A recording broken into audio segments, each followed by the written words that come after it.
Hello, everyone, and welcome to another great session here at the 8th Annual UAGC ECE Conference. This session is all about academic conversations. Andrea Lara is going to be our presenter. She's a 5th grade teacher and an early childhood instructor. A little bit more about her is that she has a bachelor's in elementary education and a master's degree in educational leadership. She has worked in education for the past 21 years, instructing students in a variety of grade levels. She currently teaches 5th grade language arts, along with teaching at the elementary schools, and she has 15 years of experience as an online higher ed instructor. She is currently finishing her doctoral dissertation, which I know she's so excited about. All right.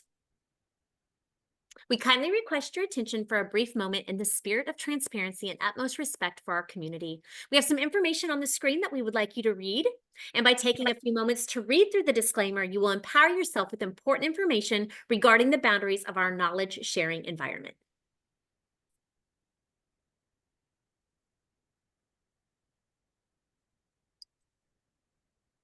So take a moment to read through this slide also, and then together we're going to embark on some exciting topics in early childhood education. And Andrea, the floor is yours.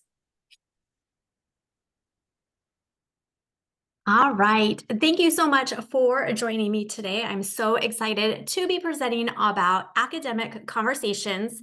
And you might be asking yourself, well, what are academic conversations? Well, they are engaging conversations between students to foster really critical thinking skills.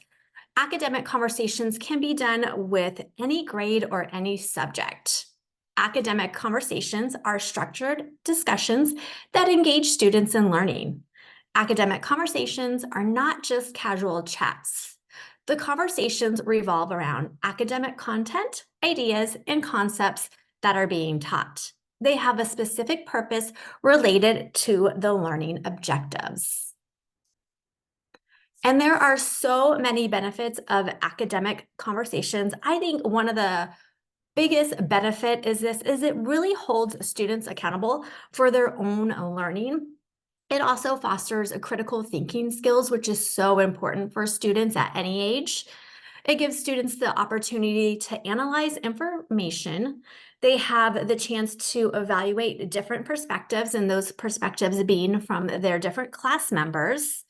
It enhances language skills because they are getting that opportunity to have a one-on-one conversations with their class members.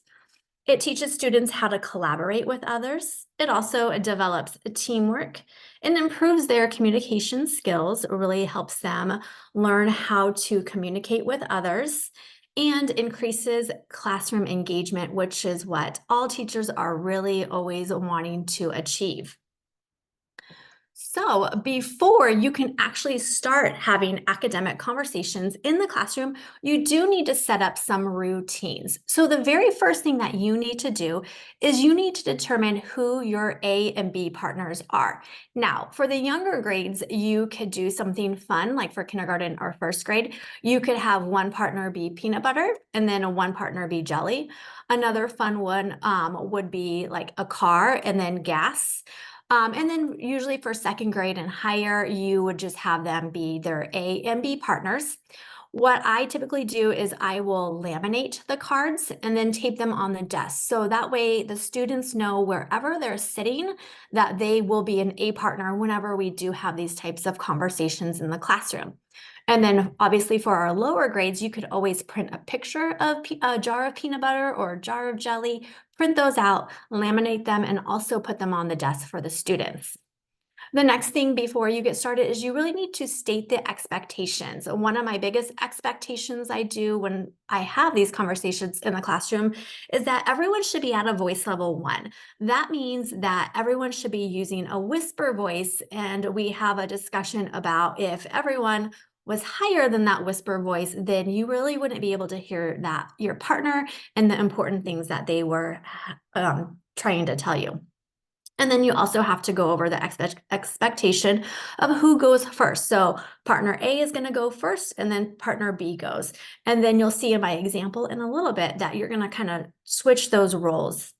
And then you also need to write sentence starters on the board. So it gives the students an idea, or it shows them the expectation of what you are wanting them to say. So here are some great examples of some sentence starters. So for kindergarten and first grade, you could say, I think, I noticed that, can you explain, I agree with, I disagree because.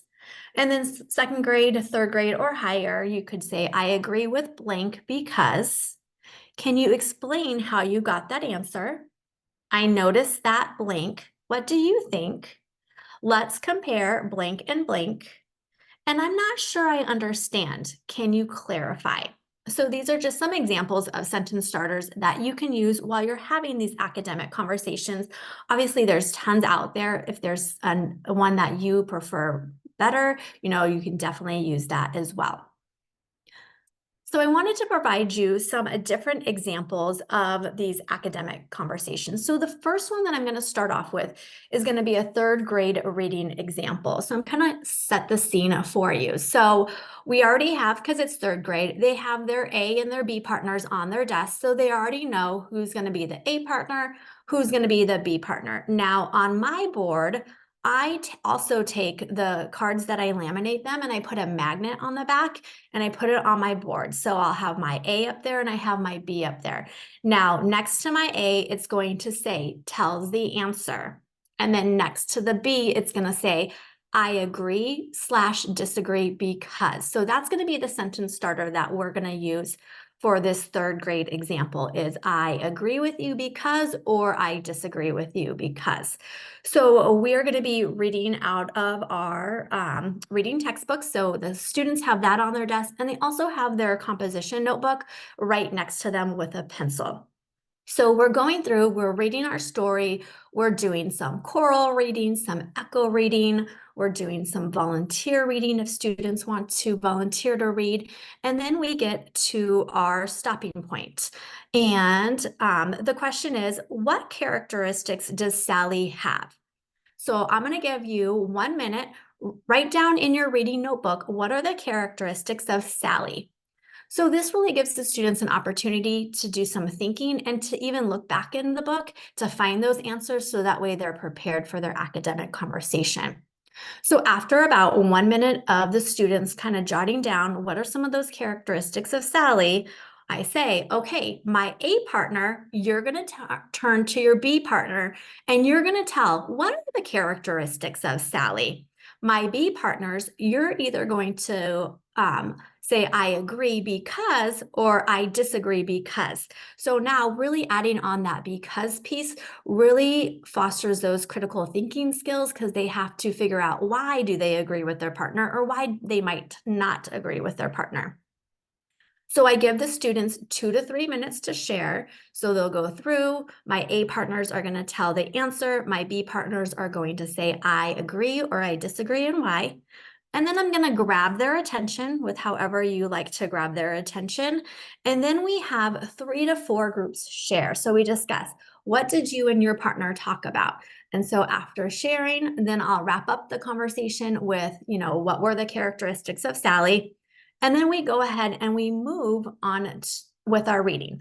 And then the next time that we get to a question, we are going to switch the roles. So now my B partners, you're going to tell the answer. And now my A partners, you're going to agree or disagree and explain why. So it's really important to switch those roles so the same student isn't always telling the answer and the same student isn't always having to come up with that justification, really using those critical thinking skills to explain why they either agree or disagree. Each student gets that opportunity. So that is my third grade reading example. I'm going to move on to a kindergarten reading example. And for this one, so they're going to have their peanut butter and they have their jelly cards already on their desks.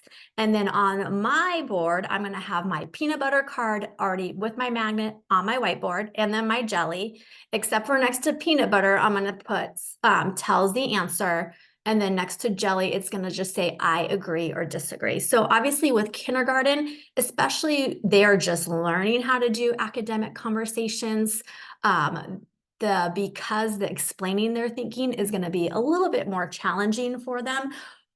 Towards the end of kindergarten, could they start to incorporate that? Absolutely. But just during the beginning of kindergarten, middle of kindergarten, you're just going to want to have them actually participating in those conversations. So they're going to have either an I agree or I disagree. And then the students are going to have their reading books, and then they're not going to have a reading notebook because they don't need to really think about their answers before they share. So they don't have that. They just have their reading book. So now the students are following along as the teacher is reading. They may do some choral reading. They may do some echo reading. But then once the teacher gets to the stopping point, the question could be, where does Sally go? So now my peanut butter, I want you to turn to my jelly and tell them, where does Sally go? And then my jelly, you're going to either agree or disagree. And so then once again, I state the expectation again.